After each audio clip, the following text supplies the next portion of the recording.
Hello everyone. Today we are going to discuss fifth module of environmental engineering. So the fifth module, the topics are anaerobic sludge treatment for high strength wastewater. So one of the methods that is there is USB reactor, that is upflow anaerobic sludge blanket reactor. Then we'll be seeing about various other methods, that is a natural wastewater treatment method such as oxidation ponds and lagoons. And we'll also see wetlands and root zone systems. So the concepts of these will be discussed. Then we'll see the low-cost sanitation system that is there, that is what we are providing normally in our households, that is the septic tank and soft pit. So we'll also discuss or understand the design of a septic tank and a soft pit. And then we'll be seeing how to treat the sludge that is produced from these methods. So whatever be the method, whether it is aerobic method or anaerobic method, there is sludge that is produced. So we'll see how these sludge is treated. So there are various processes that are there. So we'll be discussing what each of them are. So only the concept of these are to be discussed, and the design of septic tank and soft pit will be discussed in this particular module. In this particular lecture, we'll be mainly discussing about anaerobic treatment of high strength wastewater. So what is basically meant by anaerobic treatment, and we'll be discussing about USB reactor. So during an anaerobic digestion, so anaerobic digestion is basically the digestion or the decomposition of organic matter that happens in the absence of oxygen, right? So the organic matter that is present in the water, either in the form of a solid waste or as dissolved waste, is basically transformed into biogas and sludge.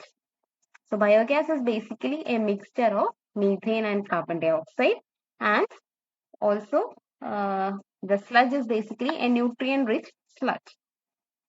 Okay, so the biogas that is formed thus can be used to transform into any other energy source, like it can be converted to heat or power.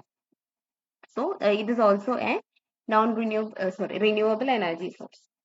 Okay, the nutrient rich sludge that is produced again as a byproduct can be used for fertilizing or as a compost once it is properly treated and digested. Okay, so like I said, anaerobic digestion is basically happens in the absence of air. So the organic material that is present is converted to biomass and biogas. Biomass is basically the sludge, and biogas is basically the mixture of methane and carbon dioxide. And there will be some trace gases also present. So this is done mainly, or this decomposition is mainly done by the microbes. So mainly the anaerobic bacteria. Okay. So if anaerobic digestion is taken as a whole, it can be actually seen that there are basically four processes that is involved. First one is hydrolysis, then fermentation and acidification, then acetogenesis and methanogenesis. Okay. So from the name, you can understand what it means. So the organic matter, that is basically the carbohydrates, proteins, fats, sugars, amino acids, fatty acids, etc., will first undergo hydrolysis, and then it is undergoing fermentation with the help of fermentative bacteria. So these complex organic molecules are converted to organic acids and alcohols and into gases such as hydrogen, carbon dioxide, and ammonia. Then the acetogenic bacteria will act on this, and that process is known as acetogenesis. And these organic acids, alcohols, and ammonias are again converted to acetic acid. Okay. Then the acetic acid, hydrogen, and carbon dioxide will undergo methanogenesis in the presence of methanogenic bacteria, and it is converted to biogas and biogas. That is basically a mixture of methane and carbon dioxide. Okay. So in all these processes, there will be some biomass that is also generated once the process is completed. So if you look at the various characteristics of this anaerobic degradation, it can be seen that the amount of sludge that is produced in anaerobic decomposition is basically smaller compared to aerobic decomposition. So when aerobic decomposition happens, the amount of sludge that is formed or the biomass that is formed is higher than that of anaerobic decomposition, and the requirements of nutrients is very less for anaerobic degradation, and it can actually handle higher volumetric loading, that is 3.2 to 30 kilogram of COD per meter cube per day can be handled in anaerobic degradation.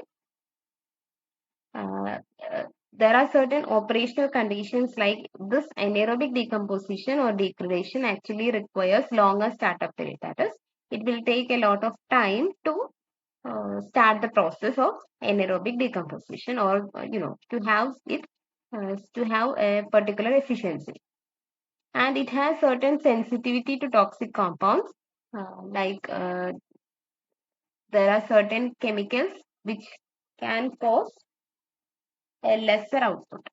Okay, then the operational stability, this will work without much glitches in anaerobic degradation. Okay, then the odor production, as I have already discussed, aerobic degradation doesn't create any smell, but anaerobic degradation can lead to foul smells because of the formation of various gases.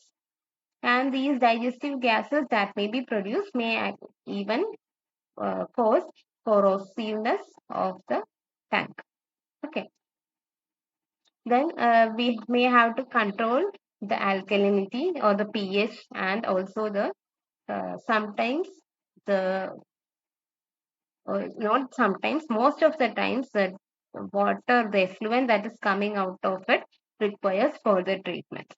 Okay, effluent as well as the sludge needs to be further treated so that it can be used for other purposes.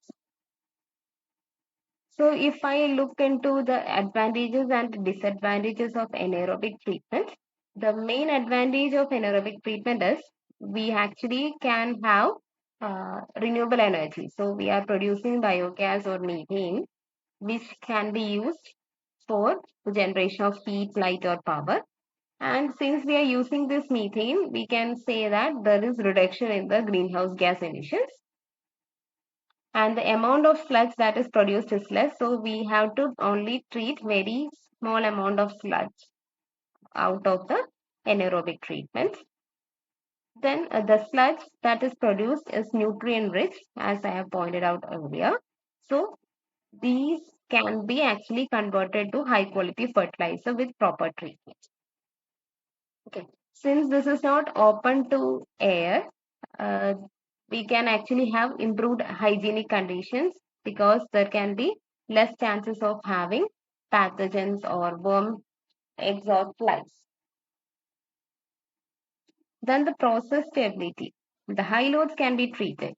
So a large quantity of sludge can be treated in the using anaerobic treatment, and also the anaerobic sludge that is produced can be preserved for longer periods of time without any feeding. Okay, so compared to aerobic process, this anaerobic treatment will cause low construction costs, but okay, we'll come to the disadvantages. The space requirement is also lower for anaerobic treatment compared to aerobic treatment. So the main disadvantage of anaerobic treatment is that we require expertise, design and construction, as well as the operation also requires very skilled, you know, it should be maintained. So that is one of the disadvantage. And another thing is it is temperature dependent. So if the temperature cannot be too high, for this also, we know that as temperature increases, metabolism also increases. So we have to maintain a particular temperature.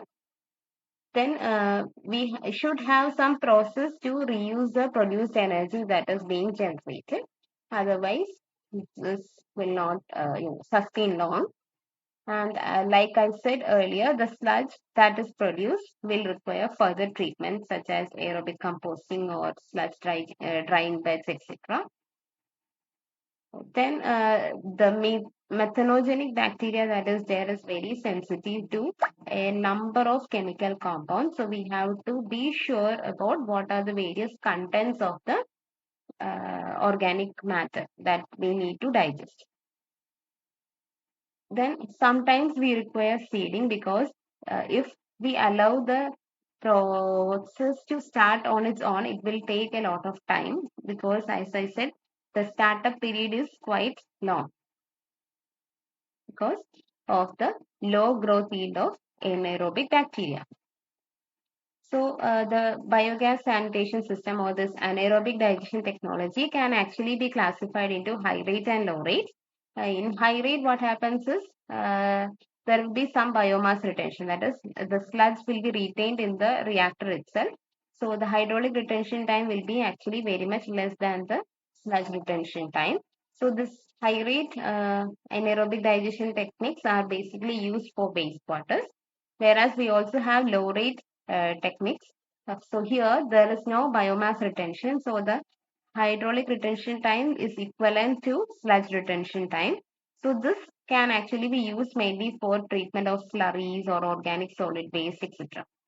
Okay. So in a high rate tank, the amount of solid that is generated is very less. So low solids is generated. So total solids can be in the range of 4 to 10%. So the upflow anaerobic sludge blanket reactor or USB reactor is actually an example of high rate anaerobic digestion technique. Okay. Then low rate also has two divisions, that is wet digestion and dry digestion. Dry digestion technique is basically used for organic matter with high amount of solids, that is the total solids if it is greater than 20%, and wet digestion when it is less than 20%. Okay, so we are going to mainly discuss about USB reactor.